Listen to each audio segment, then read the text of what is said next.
folks, it's Chris. Welcome back to another episode of Comic Tropes, and today it's my pleasure to speak to you about Jean Giraud.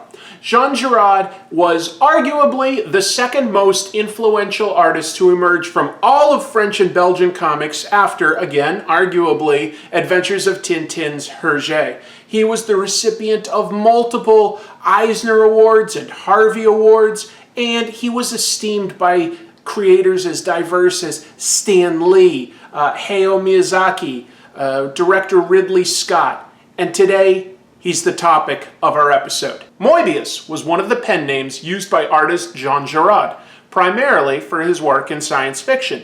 He became one of the most respected and honored artists to work in comics from France, or, as they call them, bande dessinée, which translates to drawn strips. Some of his most popular comics include the American Western Blueberry, the whimsical and surreal sci-fi series The Airtight Garage, and the epic fantastical Arzac.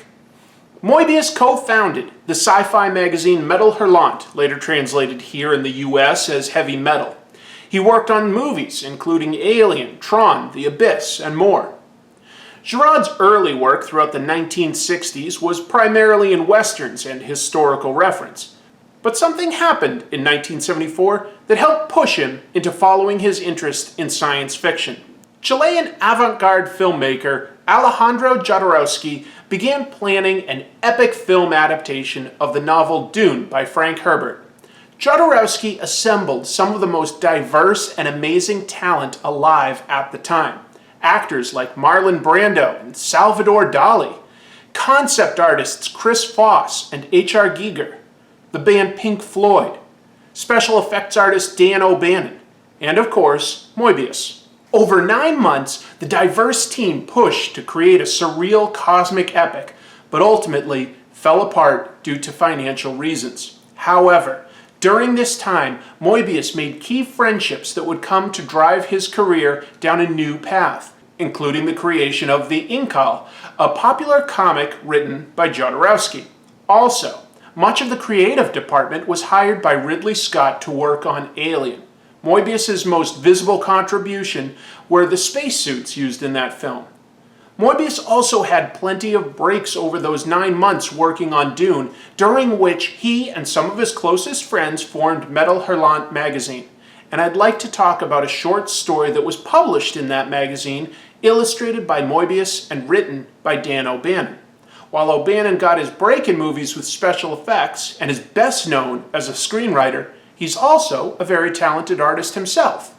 One day, Moebius saw O'Bannon sketching out ideas for a futuristic detective story and asked if he could collaborate and illustrate it. They created the story The Long Tomorrow, published in 2 parts in Metal Hurlant. It came to influence cyberpunk visuals, including the work of pioneer cyberpunk author William Gibson and the movie Blade Runner by Ridley Scott.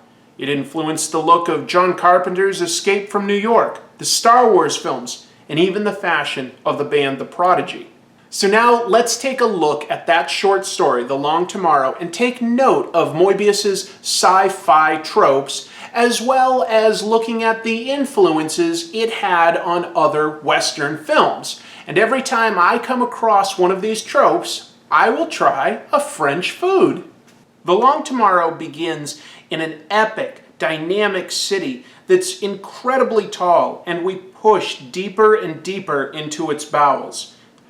So let's discuss Moebius's art style. First of all, it's clearly very realistic, and the reason that's worth noting is that most of the artwork by French and Belgian comics creators at this point in time were a bit more humorous. So the fact that he was doing something so realistic itself stood out, and his style of artwork would go on to influence not just people in French comics, but creators like Mike Mignola, Jim Lee, Jeff Darrow. They've all cited Moebius as an influence and an inspiration to their artwork. I think it's also interesting to note that Moebius drew with a very open line art style. Not a lot of huge shadows, blacks, things like that. Not even necessarily a ton of cross-hatching, although he would use that when appropriate. He very much trusted his colorist to be his collaborator and to bring his artwork to life. I think that that's worth noting. So he had a very detailed style nevertheless. I mean, if we look at this city, it's a tremendous amount of line art for this city. This absolutely massive city, which was the inspiration for things like Judge Dredd's Megacity. Judge Dredd came 2 years after this. Blade Runner. Ridley Scott has cited in his director's commentary that Moebius's work in The Long Tomorrow was very specifically an influence when it came to creating the very unique look of Blade Runner. And my first French food is French bread. Everybody likes French bread. I'm going to have some without even any butter.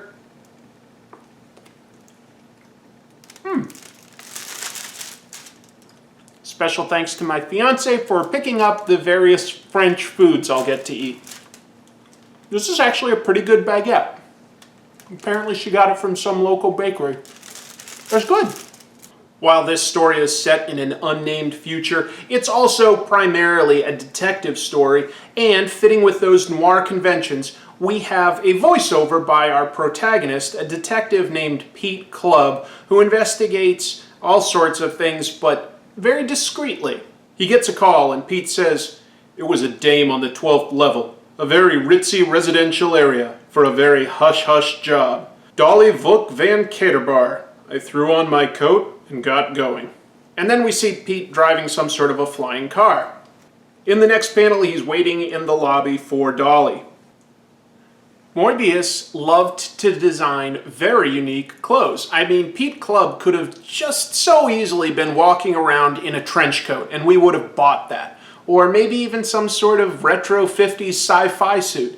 But he's not. He's wearing all sorts of layers of very unique clothing, including a strange hat. Like, I don't know, it looks a little bit like something an English Bobby might wear, but a lot of Moebius's hats are very unique. A lot of his jackets, his shoes, his boots, all of that stuff was really unique. I don't know if that was a product of being in France, where they tend to value fashion design a little bit more than maybe other places in the world, but he certainly would come up with unique, interesting clothes. And I think it suited him very well because he went on to be hired to design costumes for things like Tron and Alien and other movies. So obviously that served him very well. I just think it's definitely worth noting that he did not have any interest in dressing his characters in mundane clothes, even if it was something real, like in the airtight garage.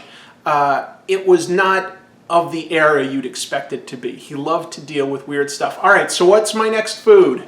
French toast. Syrup.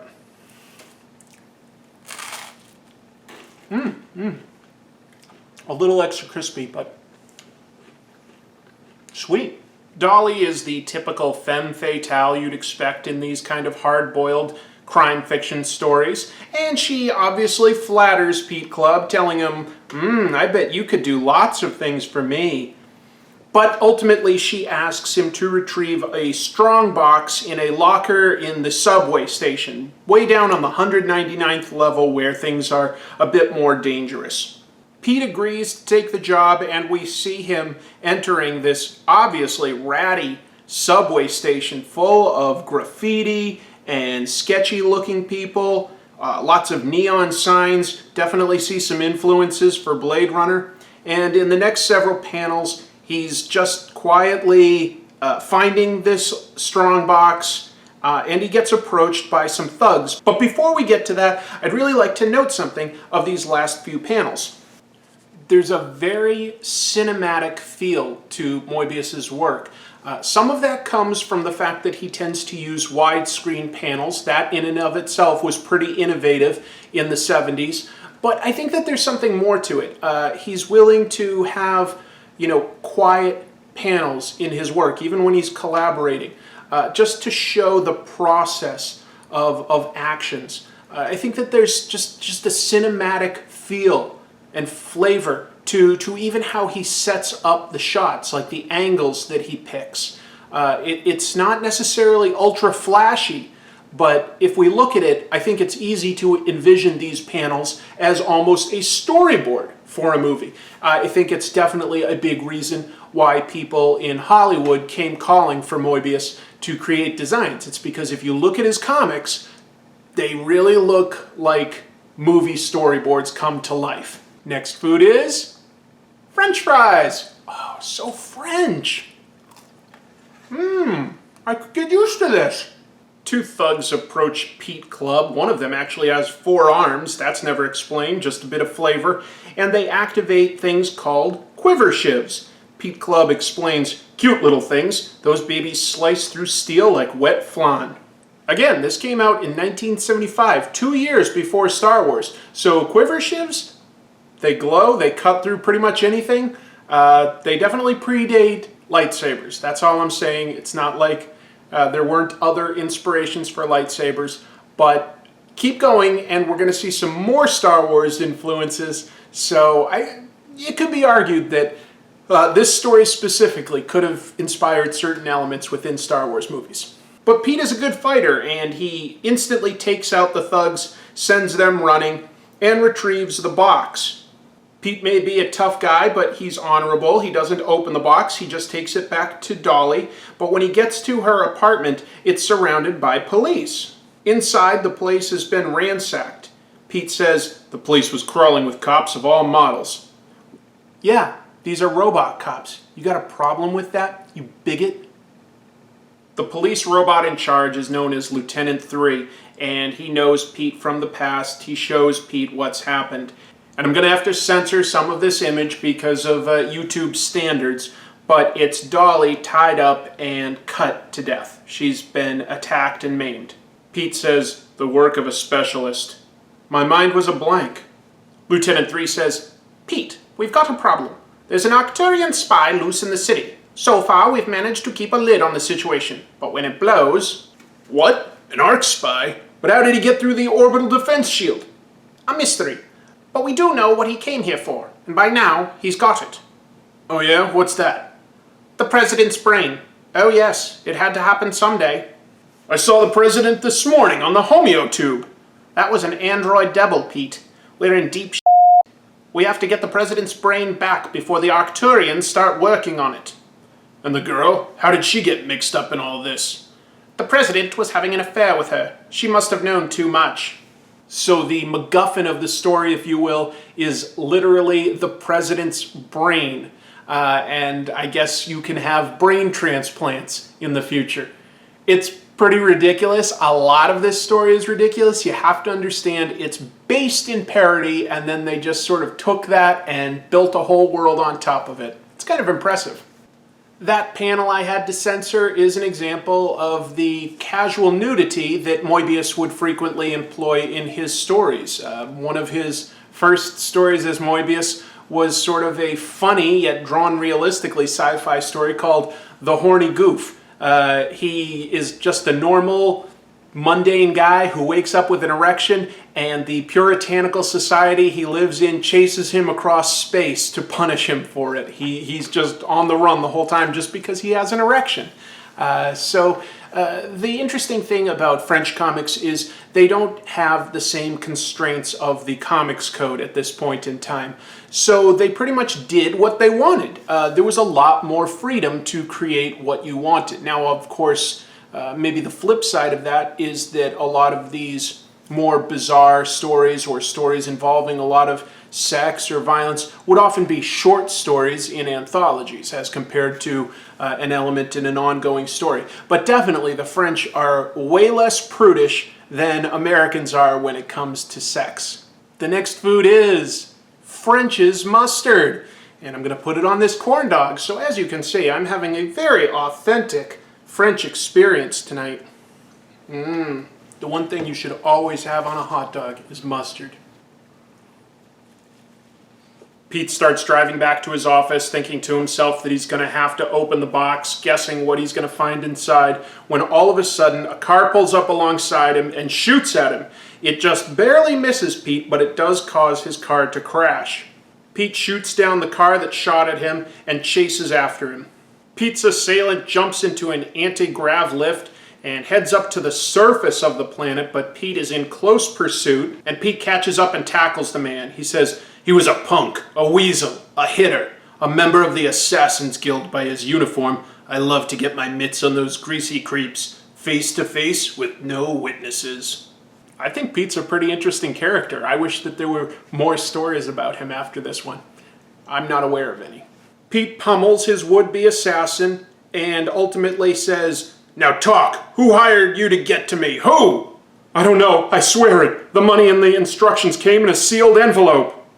"Okay, I like you, so I'm going to give you a chance, pal. Just run across that launch pad." Pete pulls his gun and forces this assassin to run while there's a spaceship just about to launch.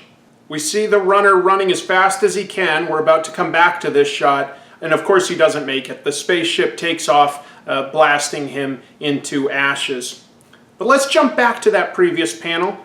This was used as reference by Joe Johnston when he was creating designs for The Empire Strikes Back. But there's another element. If we zoom right in, there's a background detail by Moebius, and that was taken wholesale as a probe droid in Star Wars The Empire Strikes Back.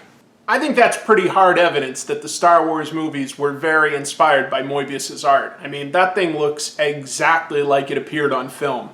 Pete gets back to his office, opens the box, and sure enough, it's the brain. And he hilariously goes, "Kind of small." Pete's about to call Lieutenant 3 when Dolly walks in. He says, "But I saw you, dead." "An android devil. Pete, you're the only one who can help me.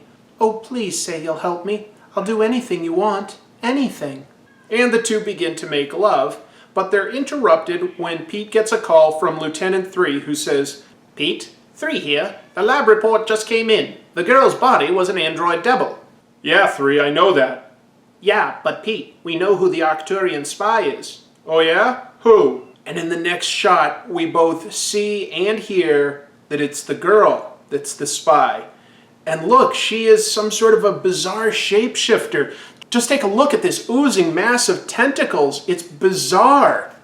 There's a lot of surrealism in Moebius's sci-fi works, and arguably that's because he admittedly did a lot of acid at this point in time. So he was frequently seeing hallucinatory imagery, and it inspired his work. So stuff like this was absolutely something you could count on seeing in a story.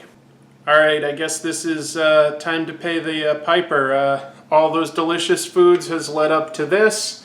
I have now been given escargot, helix snails. And my fiance was kind enough to saute this in like butter and garlic and herbs, but I'm a tremendously finicky eater. I don't care for seafood, so I don't like oysters or mussels or anything like that. I certainly am not excited about the idea of having a bite of escargot. I will try a bite. Oh, I don't know what I'm looking at. I guess it doesn't smell bad, but I'm really scared. Like, you have no idea how scared I am right now. My stomach is doing flip-flops. It's a psychological thing. I know that a lot of people find this delicious. A lot of my friends absolutely love escargot.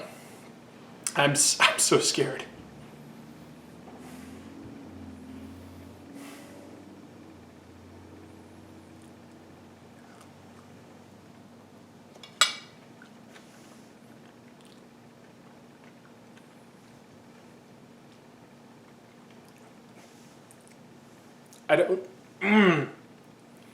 It doesn't taste bad. I will say that. It does not taste bad. Oh, it's got a weird texture though, and it's super salty. It's way saltier. Maybe that's just what it was cooked in. But I did take a bite. I don't think I'm gonna have... No, I can't. That's enough for me. I can't. I'm already freaking out about this. I had escargot. I'm cleansing my palate with a hot dog. I know, I'm a barbarian. Escargot, go away. Pete struggles to get the shape-shifting alien off of him, and she says, "No, darling, don't tear us apart. Dearest, I beg of you, listen to me." But Pete's able to hurl it off of himself and grab his blaster. He says, "That's it for your little Arcturian love games." "No." "Less than an hour ago, you hired a hitter to snuff me." "I'll admit, I was using you. I tried to have you killed. But now that's changed. You mean so much to me. We could go away together. I love you. I can take any shape that you'd want. Even your own, if that's what you'd like. Demon from space?" And Pete blasts her. "I got my pants on and called 3. The president's brain was retransplanted without serious problems. I made my report to the cops. One more case for the files. That's all." I think that this comic is a good indication of Moebius' style, his artistic talent, without going too deep down the rabbit hole, because a lot of his other stories are just so much more epic. The Western Blueberry or his fantasy epic Arzak. I mean, they're huge. I wouldn't even know where to begin to show you guys that stuff other than issue number 1. And there's, instantly like 45 pages of a story that we'd have to go through to truly comprehend what's going on. But that said, I definitely recommend checking out Moebius's work if you haven't before. If you want to start with something with a Western flavor, he did collaborate with Stan Lee in 1988.